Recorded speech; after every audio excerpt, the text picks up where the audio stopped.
Hi, welcome to Dear Book Coach. I'm Stephanie Detlefs, writer and certified book coach. I'm Terry Thayer, writer, certified book coach, certified focusing professional. And I'm Carrie Savage, writer and certified book coach. And this is your friendly advice space for you as you plan, draft, and revise your novel. In each video, we'll answer one question submitted by a writer like you with our 3 different points of view, and you get to pick the advice that resonates most with you. So today's question comes from Elizabeth. I have about 40,000 words written, and I'm getting close to the end of my first draft. But then what? Where do I start with revision? I know it needs a lot of work, and I don't know where to begin. Terry, you want to kick us off?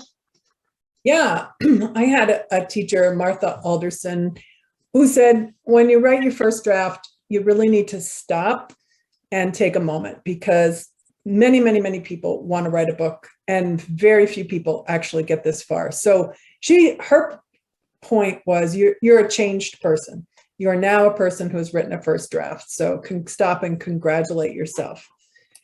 So on that note, and how to revise, I think I'd like to do a little focusing exercise with you about that. So let's settle into our chair a little bit. For those of you that don't know, focusing is a mind-body decision-making tool, basically. So this is good for revision because you're going to be making a lot of decisions. But so finding your seat, finding where you are in the room, giving yourself a little wiggle into your chair, noticing the support that's always there. One thing about writing, especially now with the internet, there's a lot of support for writers out there. So give yourself a chance to feel that support that's already out there. We're here to support you as well. When you're ready, bring your attention into this inner part of your body, from your throat to your belly. There's a lot of information here, and we can tap into it. So you've finished your novel, you're feeling good, you have a first draft, you wrote the end. So perhaps allowing that feeling to come in. What does it feel like to have actually finished a draft? And I know it comes with a lot of self-doubt, and I know it comes with a lot of what's next, but just perhaps settling into the idea that you did it, that you wrote your first draft. Let that feeling sink in. Let our kudos sink in. There's a lot of talk about the brain not hanging on to good news, so we have to hang on to it a little bit longer. As far as your revision goes, I'd like you to think about your book, what you're trying to say in your book, what you want your reader to come away with. What kind of feeling would you like them to have at the end of the book? When they close that book, what do you want them to be feeling like? And see if you can bring that up in your body, or perhaps an image might come up. I did this with a client recently, and he was just like, I just want them to have that joy of, oh, that was a good book. So just try and get a sense of what that might feel like in your body. What does it feel like for you when you finish a really good book? And just letting that feeling grow if you can. Let it grow in you. Let it become yours. Noticing how you feel, perhaps putting yourself in a bookstore and seeing your book on the shelf, or getting a fan letter. And I once got a letter from a woman who said, your books are helping me through radiation. And you're just like, oh my God. So have that, see if those feelings might come up for you, what it would be like to get a letter from a fan, somebody whose your book has made a difference in their life. And again, we're just hanging on to that body feel, trying to get an image or a body feel, or maybe just a word.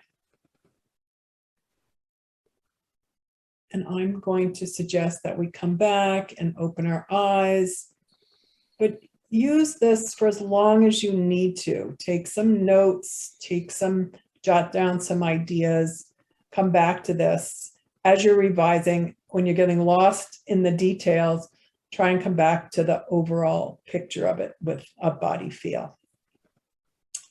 Carrie. Thank you. I love those focusing exercises, Terry. I feel like I always get so much out of them that I almost want to hang up on you guys and just start working on my book. But that wouldn't be good, so I won't do that.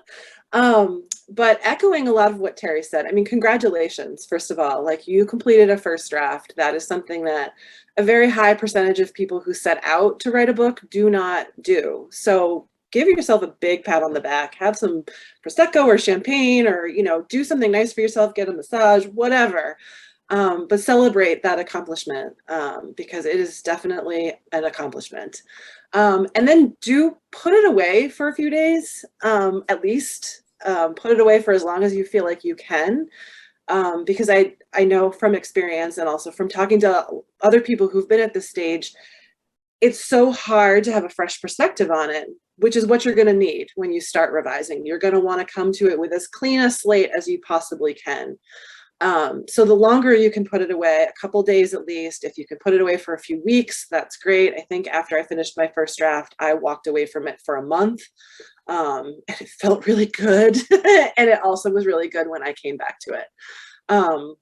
So I will just share some of my experiences in terms of revising my own work and what has worked for me.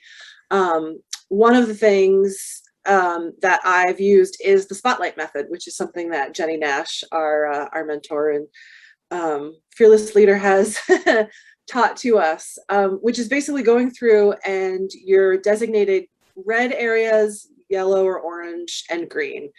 And the red areas are like these big holes that you need to fill, like logic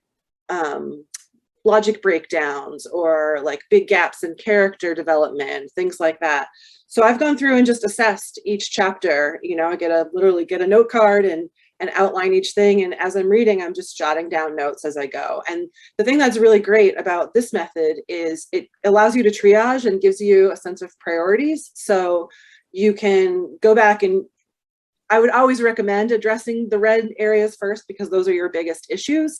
But if you need a break from that, or you get overwhelmed, you can say, hey, today I'm going to pay attention to like adding sensory details into these scenes, because I've noted that that is something that needs to happen, and that feels much more approachable today. So you can continue to work on things, and you can keep making notes as you go.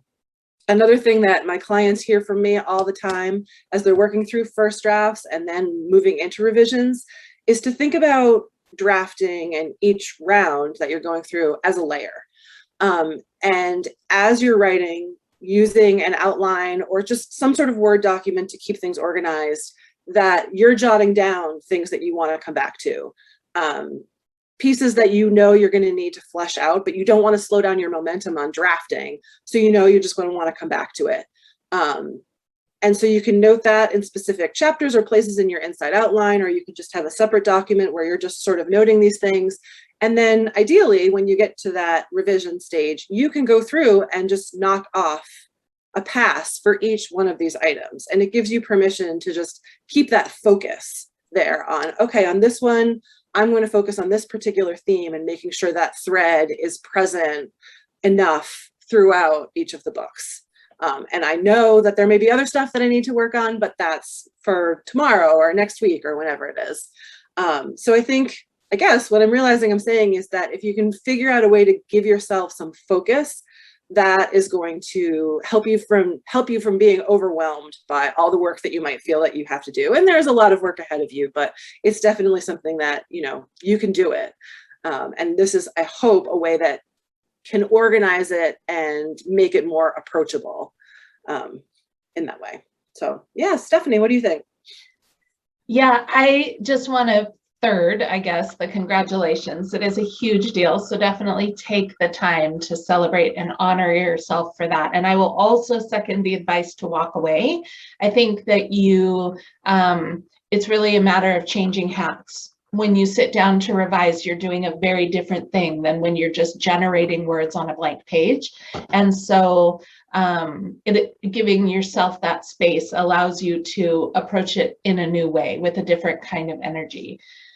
When I was teaching, just for ease and clarity, I would always tell my students that there was a difference between revision and editing. That gets a little confusing with adults because editors help you do revision, but for now, let's just pretend you're in second grade.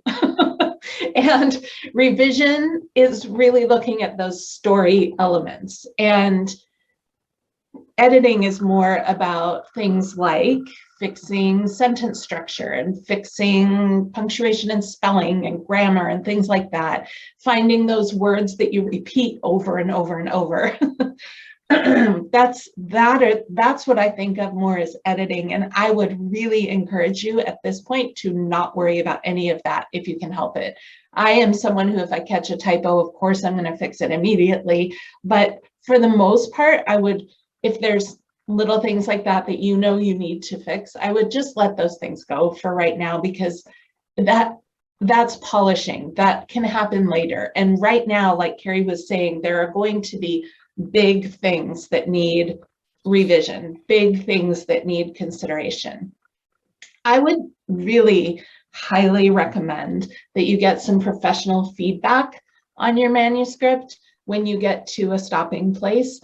It is really, really helpful to have a second set of eyes that is trained to look for things like story structure, plot holes, thematic threads, as Carrie was describing. This is a great way to use a book coach. So without sounding like I'm hard selling anyone, this is the chance. This is like, if you're not going to do it at any other time, this is a really good time to do it, because they will help you see what those big things are that you may be looking at going, oh my gosh, this is so overwhelming. I know there is stuff. And so, consider that. But if you're unwilling or unable to do that at this time, definitely look for those big issues first.